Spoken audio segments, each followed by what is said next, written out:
Анарбек Токтогожоев атындагы Көксай орто мектеби 7-класс кыргыз адабияты сабагы. Мугалим Бейшенова Салтанат Усеновна.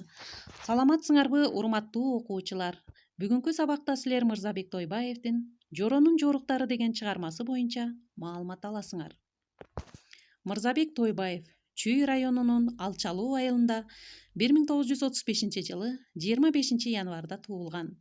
1952 жылы Алчалуу орто мектебин, 1958 жылы Кыргыз мамлекеттик университетинин филология факультетин бүтүргөн. Демек балдар, бүгүнкү сабакта силер Мырзабек Тойбаевдин Жоронун жоруктары боюнча маалымат аласыңар. Жоро үй бүлөдө ата-энесинин жалгыз көргөн уулу. Анын тартипсиздиги, бейбаштыктыгы айыл арасында сөз боло баштайт. Ата-энесин тилин албастыгы, классташтары менен биргеликте коомдук иштерге дагы таптакыр катышпайт. Ошондой күндөрдүн биринде атасы жумушунан ачуулуу келет. Аябай ачууланган Жоронун атасы уулу менен жекече сүйлөшмөкчү болот. Бирок апасы атасынын алдын тосуп, баласына жаман сөз айтпай, тартипке чакыруусун суранат. Ал эми Жоро музыканы бийик коюп уктап жаткан болот. Атасы Жоронун үстүнө чакадагы муздак сууну куюп ойготот. Уулу менен сүйлөшөт. Ошентип жатып жумушунан да кеч калат.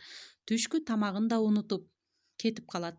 Апасы Жорого суранып, атасынын тамагын алып барып берүүсүн суранганда, укпай гитарасын чертип, өз бөлмөсүнө кирип кетет. Демек балдар, бул жерде Жоронун ата-энеси менен болгон мамилесин байкадыңар. Жоро ата-энесинин тилин албоо менен бирге, ал классташтарынын арасында тартипке моюн сунбайт. Коомдук иштерге дагы таптакыр катышпайт. Мисалы, окуучуларга колхоздогу мөмө жемиш өстүргөн парникке жардам берүүгө кол кабыш кылбайт.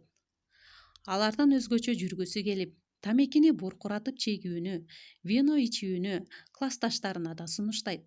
Ага алар каршы чыгып, бул жорук тартипсиздик экендигин айтышат.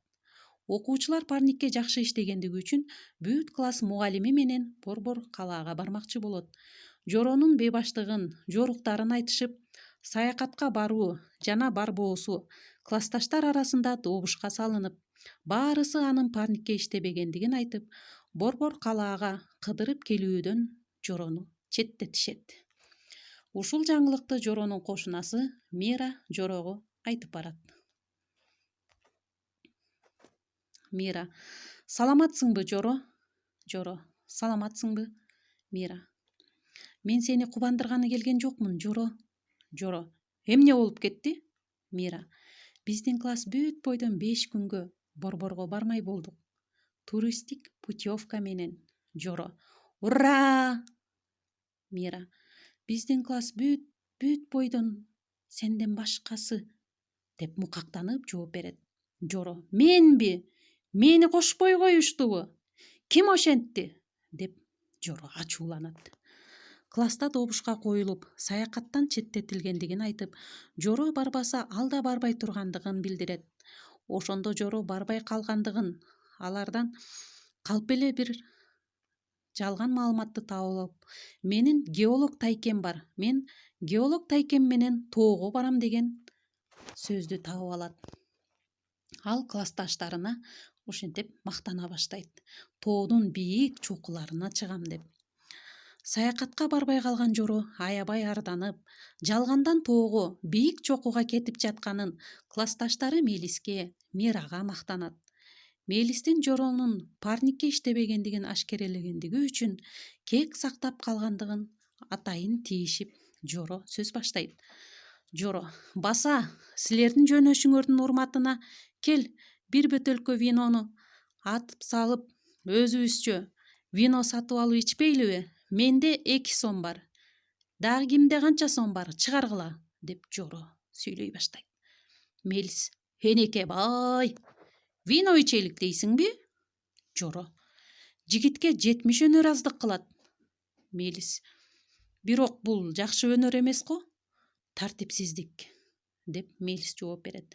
Демек бул жерден балдар Жоро менен Мелистин сүйлөшүү аңгемесине көңүлүңөр бурулду. Демек балдар, көрдүңөрбү? Жоронун жүргөн жеринде эле оозунан жакшы кептер чыкпайт. Жоро Мелистин дүкөнгө барып вино алып келүүсүнө буйрук бергенде ал каршы чыгат. Ошондо Мелистин колундагы топту алып дүкөндү каратып туруп тепкенде топ учуп барып дүкөндүн терезесине тийип сынып түшөт. Милиционер издеп Жоронун үйүнө келет. Атасына айтканда атасы абдан капа болот Жоронун кылыктарына. Милиционерге тартипке чакыруусун суранып, алар сүйлөшүп жатканда Жоро тыңшап угуп турган болот. Аны байкаган атасы милиционерге көз кысып коет. Жорону алып кет, балдар колониясына алып кет деген сөздү Жоро угат.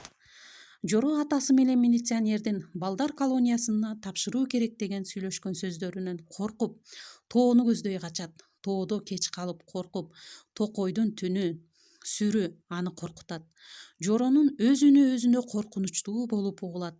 Ошентип тоого барып, жылкы баккан карыя менен байбичеге жолугат. Аларга качып келгендигин айтпастан, ата-энеси жок, жетим экендигин айтат. Ошолордун колунда жашап жүрүп калат Жоро. Жоро акылман жылкычынын, анын байбичеси Алмадайдын боорукерлигине бөлөнөт. Бирок көптү көргөн акылман жылкычы Жоронун тышкы келбетине, тартибине көңүл бөлүп, байкап, селсаяксыңбы же ууру болуп жүрбөгүн деп күмөн санайт. Жоро бир күнү түш көрөт. Түшүндө өз үнү менен өзү сүйлөшүп, өз абийиринен өзү уялат. Акылына келип, өстүрүп алган чачтарын алып, жакшы жолду тандоону, өзүн тарбиялоого багыттайт. Демек балдар, мен силерге Жоронун жоруктарынын аз гана жоруктарын бул жерден камтып айта кеттим. Эми силер дагы өз алдыңарча интернет булактарынан Жоронун жоруктарын таап окуганга аракет кылабыз. Биздин китебибизде бул боюнча чыгарма жазылган эмес, бирок планда берилген. Демек, биздин милдетибиз планда эмне берилсе, ошону окуп алып маалымат алышыңар керек. Ошол боюнча китебиңерди издебей эле койгула. Ал жерде бул чыгарма боюнча жок, бирок өз алдыңарча издеп таап окуйсуңар. Көңүл бурганыңарга чоң рахмат. Ийгилик балдар.